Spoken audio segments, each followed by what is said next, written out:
Bradley awoke with a start. It was dark. It smelled musty. The aroma of old food and half-finished cups of tea filled his nose. Oh, so I'm in my office then. That's good. Bradley didn't seem to understand that he was being narrated. No, I got that part. I'd recognize your voice anywhere. I loved your game, by the way. My life isn't a game. Uh-huh, sure. And, I can't say your name, but I'm hoping someone that played your game will guess where you're from so they can appreciate my spot-on impression. The narrator could see what Bradley was doing. He was trying to out-meta him by flipping the joke back on the narrator. Bradley thought he was being clever, but he forgets that he's in a horror story. Oh, no. What are you going to send after me?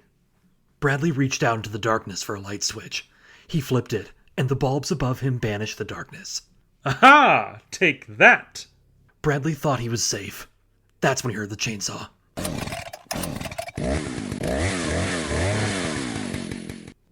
Oh, crap! Okay, while I deal with this, check out this week's new intro music. Oh, and welcome to the Saved as Draft podcast.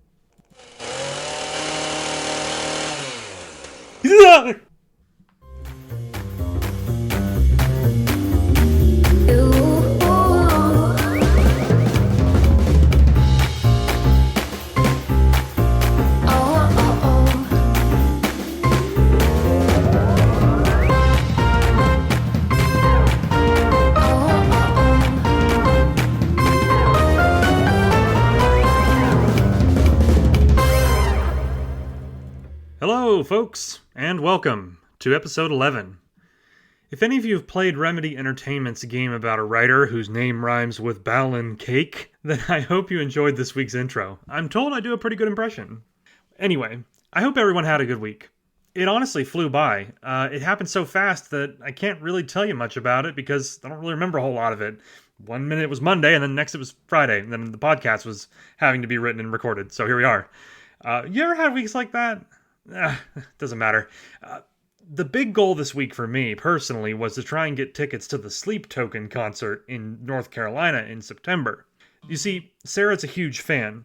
She saw them open for another band years ago before they got big. I think she only paid like $30 for that ticket. And I also enjoy their music, so I volunteered to get up early and brave the online hordes. Oh, I'll go into more detail during my rant, but spoiler alert, I got the tickets. So the rant's not about that, it's about something related to it. We're also well into the first ever spring novel writing marathon, or Spree-No-Rima. I've been working on my book as well, though, to be honest, I'm behind on my word count. Everybody else is schooling me, especially in the word tracking app that Hazel suggested everybody use. It's one of those things. I'm still working on it. I'm going to hit my goal. It's just a little slow going at the moment. But I haven't worked on this book in forever, so to be honest, it feels great to be working on it in general.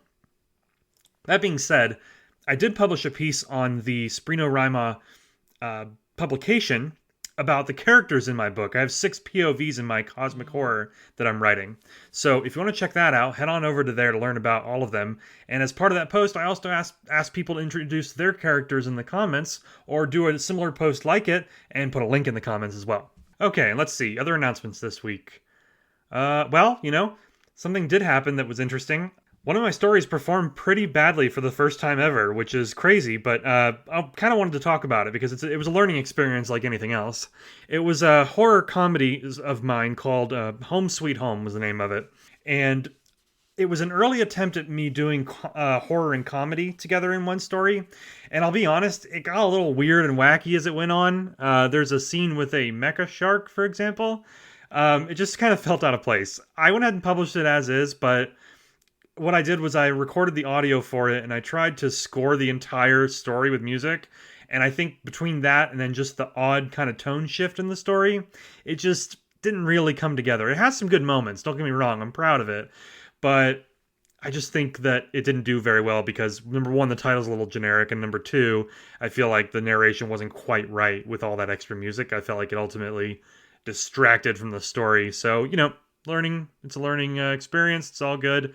Just going to stick to my usual, standard style of narration where I just have music in the beginning and end during like a little intro and outro.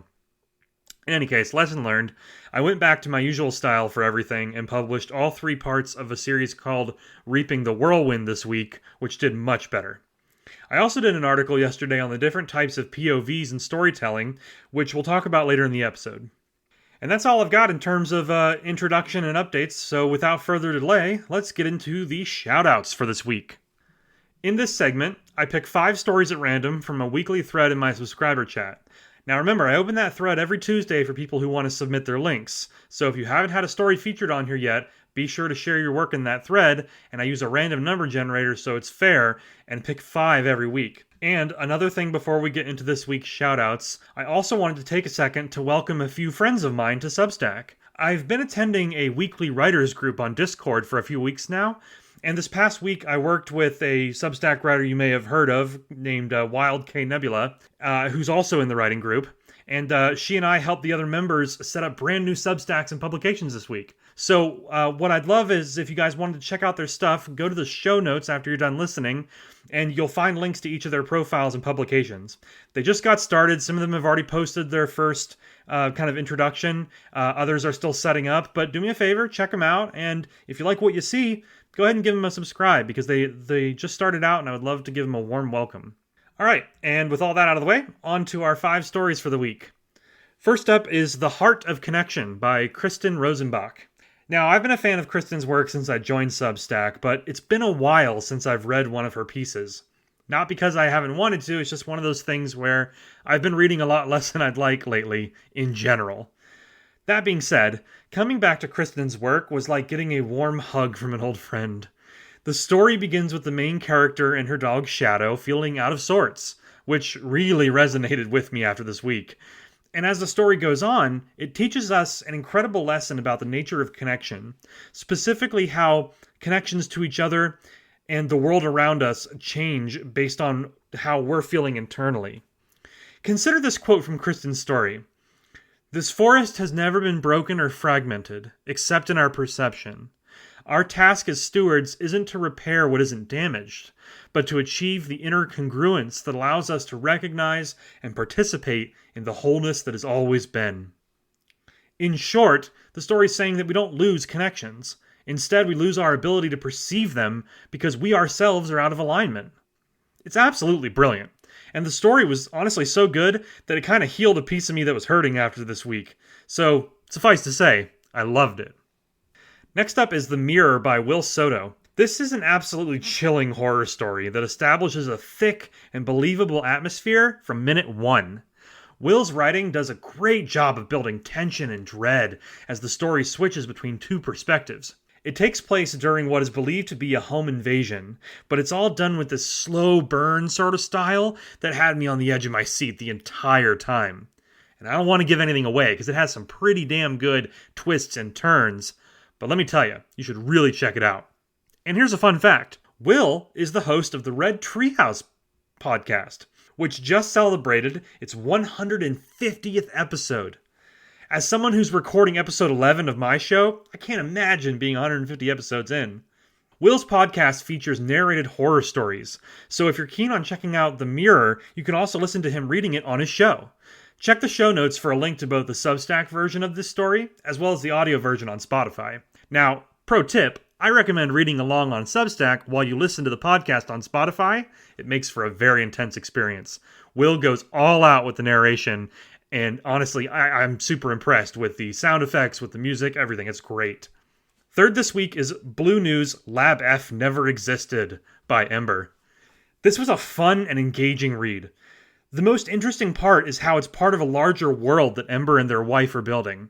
The story is set in a world called Zosias, which is also the setting of Ember's other story that got featured here a few episodes back.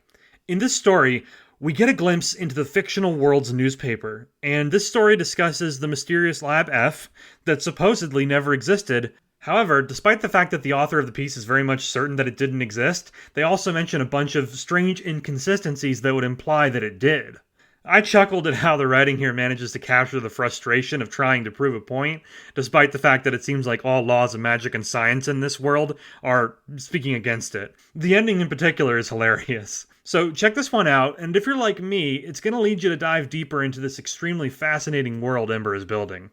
Fourth this week is Prodigal Chapter 1 by Blaise Alcock. This was the first story I've read from Blaise, but the style immediately caught my attention. In the first sentence, the story refers to the sun as stolid, and I'll be perfectly honest, I've never heard that word before.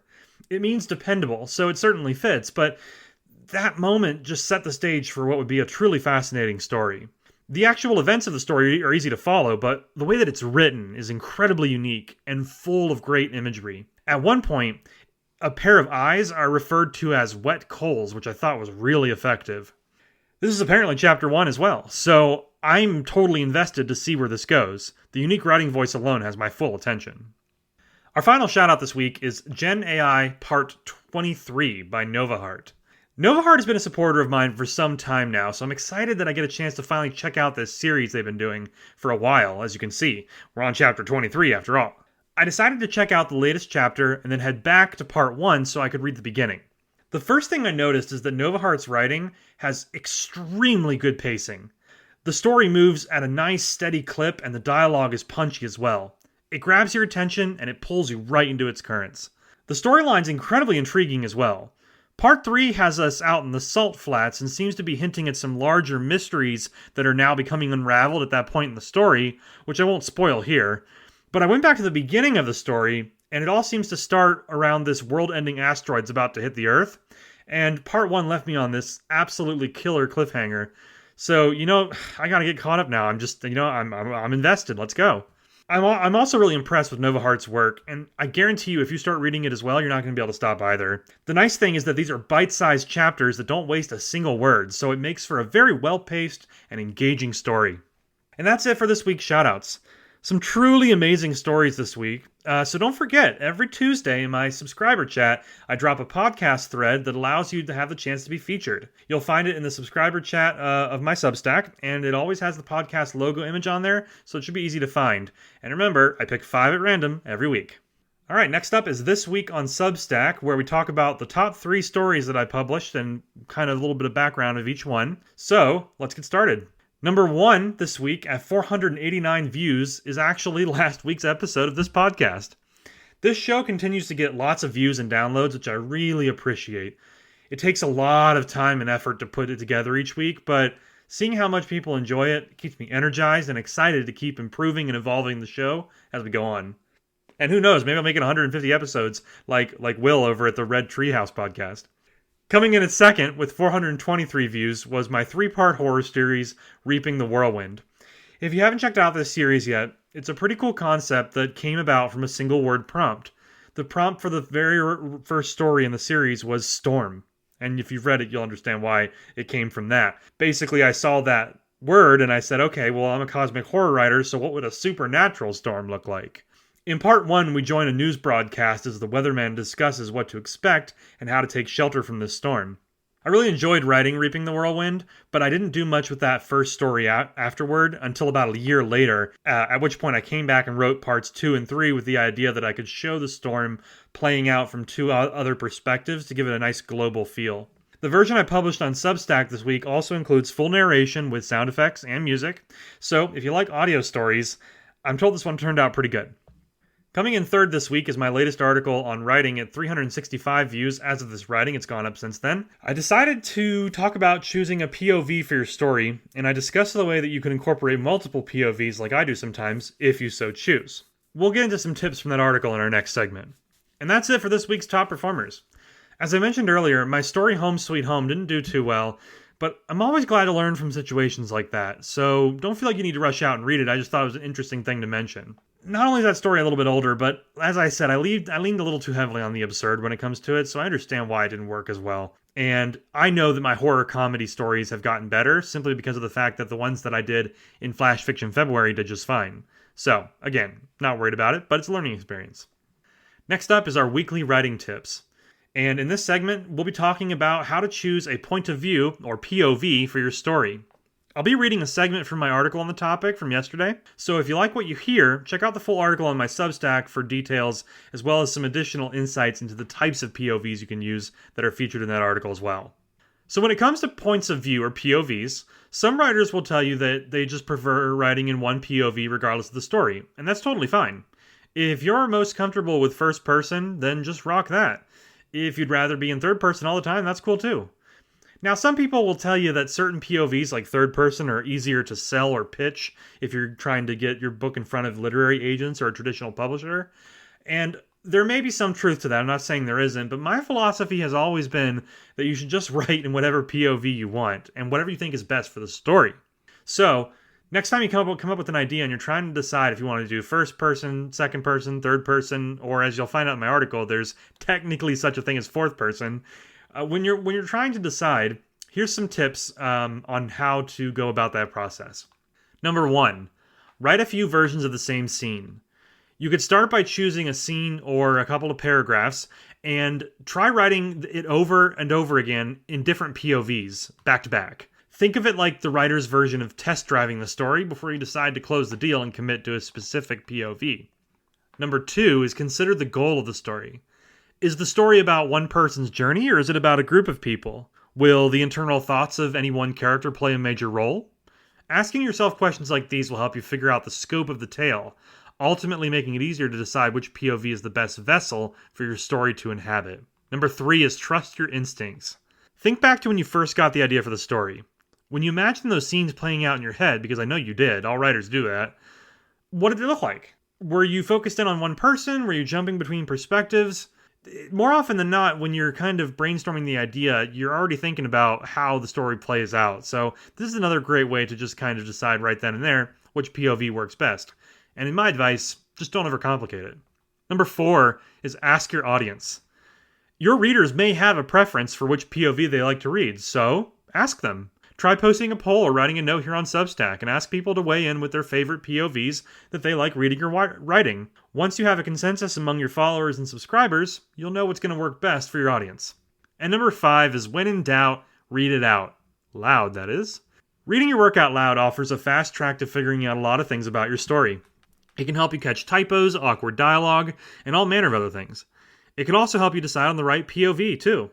If the story doesn't sound right in first person, you'll hear it if you read it out loud. The flow may be off or the big moments may not hit right, so keep an ear out. And that's it for now. Between those 5 steps, you should be able to discover which POV is the best fit for your story. If there's other ways that you have of deciding, I'd love to hear them though, so let me know in the show's comments. Alright, and next up is our segment titled Thoughts from the Void with Voidy. I can attest, Sir Voidy's the best. He wouldn't dare play it close to the vest. He's here to share, from here into there, the writers and words of which he does care. Hey there, Voidy. How's your week been? Hey, wait a second. Why are you so far away from me?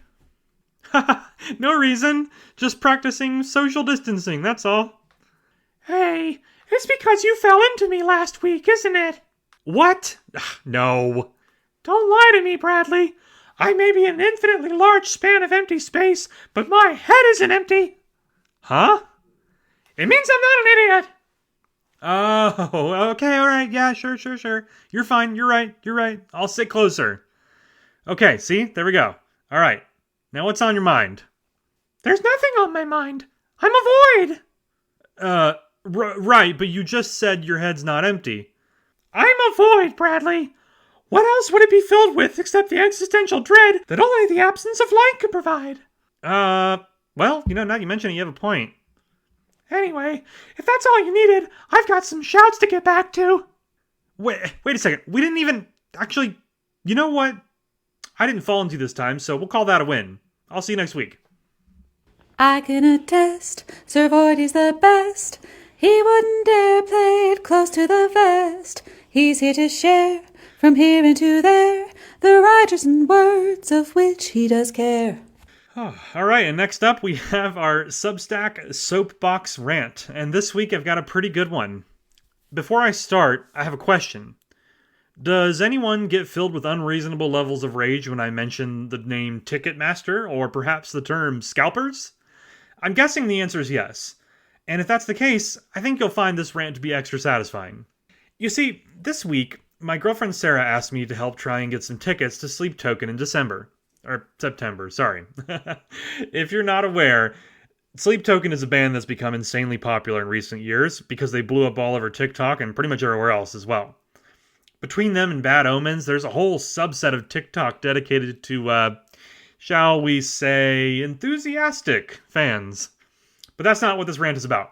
This rant is about how anything and everything that becomes remotely popular suddenly becomes the target of bots and scalpers, especially in recent years. I swear, whether it's concert tickets, game consoles, collector's editions, or hell, even vinyls, anything that has some level of popularity has become nearly impossible to get for people who just want to attend the event, play the game, or buy the item. Instead, you get these bots and scalpers in there who rig the system so they can buy way more of the thing than they actually need. Then they turn around and jack the price up 3, 4, 5 times what it's worth and try to sell it back to you. It's such a crappy thing to do, especially with how bad the economy is in the US these days. There's no justification for it besides greed, and it drives me nuts. Especially because these tactics they use tend to clog up the websites and crash them, and it makes it so much harder for legitimate buyers to get what they want. The next thing you know, it's all sold out. So with all that in mind, picture this. It's 9 a.m. on a Thursday, I'm sitting in my office on my phone, and I'm waiting in a virtual line to join the queue for the sleep token tickets on Ticketmaster. That's right, I'm waiting in a line so I can wait in another line. I love this timeline. Oh, and you're probably asking why I wasn't on my computer. Well, that's funny. You see, Ticketmaster wouldn't let me log in on my computer. It kept saying that I was trying to game the system or that I was a bot. And I'm like, no, I'm literally here just to buy tickets. I'm not trying to sell them for an 800% profit. I actually want to go to the show. God forbid. So 10 a.m. hits and I'm in the second line.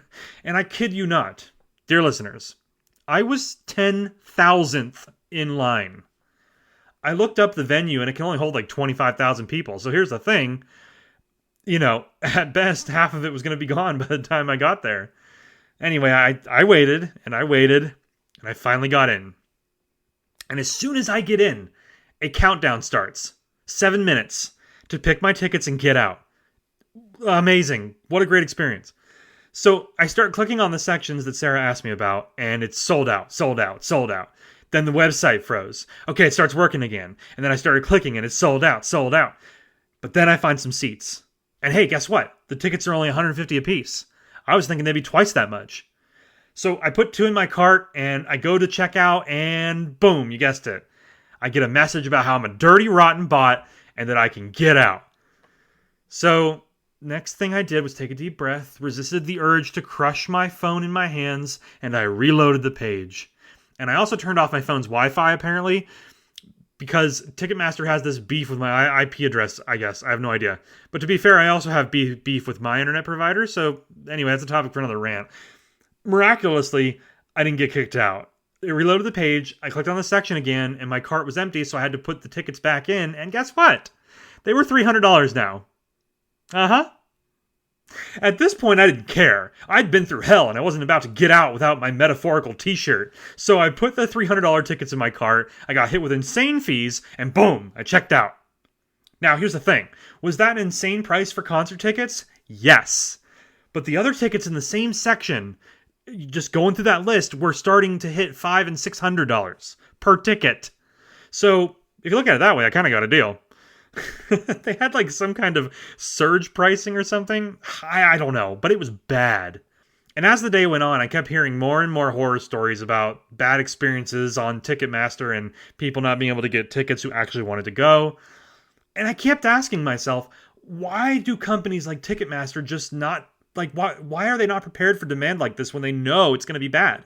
It's like they know it's going to be insane, but they just kind of shrug and watch things catch on fire. It's not just them either. So many other companies do the same thing. I'm sure there's people in their IT departments doing their best. I'm not trying to talk badly about them, but they only have so much, bandwidth and resources. From a consumer perspective, it just looks like the bigwigs in charge are just kind of, like I said, shrugging and watching things burn.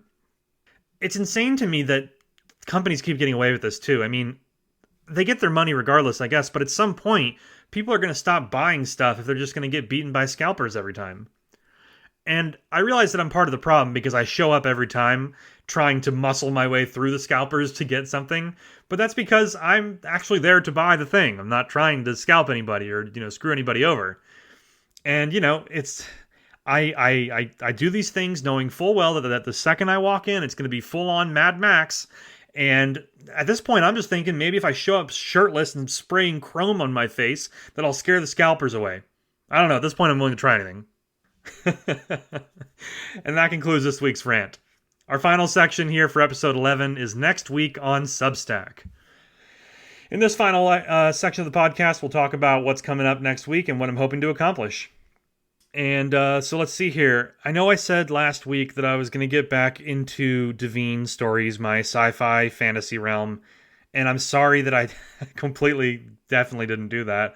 I have a lot of side projects going on right now, creatively. And I obviously have my day job as well, which is always busy.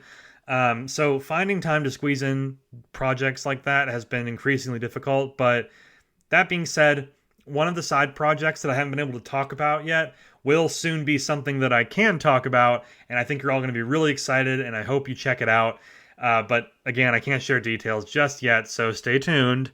And despite what I said about being insanely busy, I'm still going to try and get some more Devine stuff going, because as many of you know, we are right on the cusp of me starting an official Devine series. Likely with 1 to 2 weeks between episodes, but you'll basically get like ongoing episodes of a story set in Devine, and I have 3 seasons planned out, so it's just a matter of time, but I'm trying. This coming week too, as always, I'm going to do a weekly article on writing. I'm thinking this week we do self-promotion. It's one of those words that kind of has a stigma attached to it, but here's the thing, if we don't promote our work, then who will? There's a right way and a wrong way to do it, so I'm going to try and help folks find the confidence that they need while also showing them how I think it should be done to strike that balance. And that's it for now. Keep an eye on my subscriber chat for my daily mindful moments that I've been posting, which includes a quote and a little something of me waxing philosophical. People seem to like it. It's a great way to kind of inject some positivity into your day. So stay tuned for those daily going forward. And every Tuesday, like I said, look out for the podcast thread where you can win a chance to be featured in the shout-out section of the next episode. In the meantime, I hope you have a wonderful and productive week, and I also hope that your Spree No Rhyme stories are going well if you're participating. Stay safe, everybody. Thank you for being you, and I appreciate every single one of you. And with that, this is Bradley Ramsey, signing off.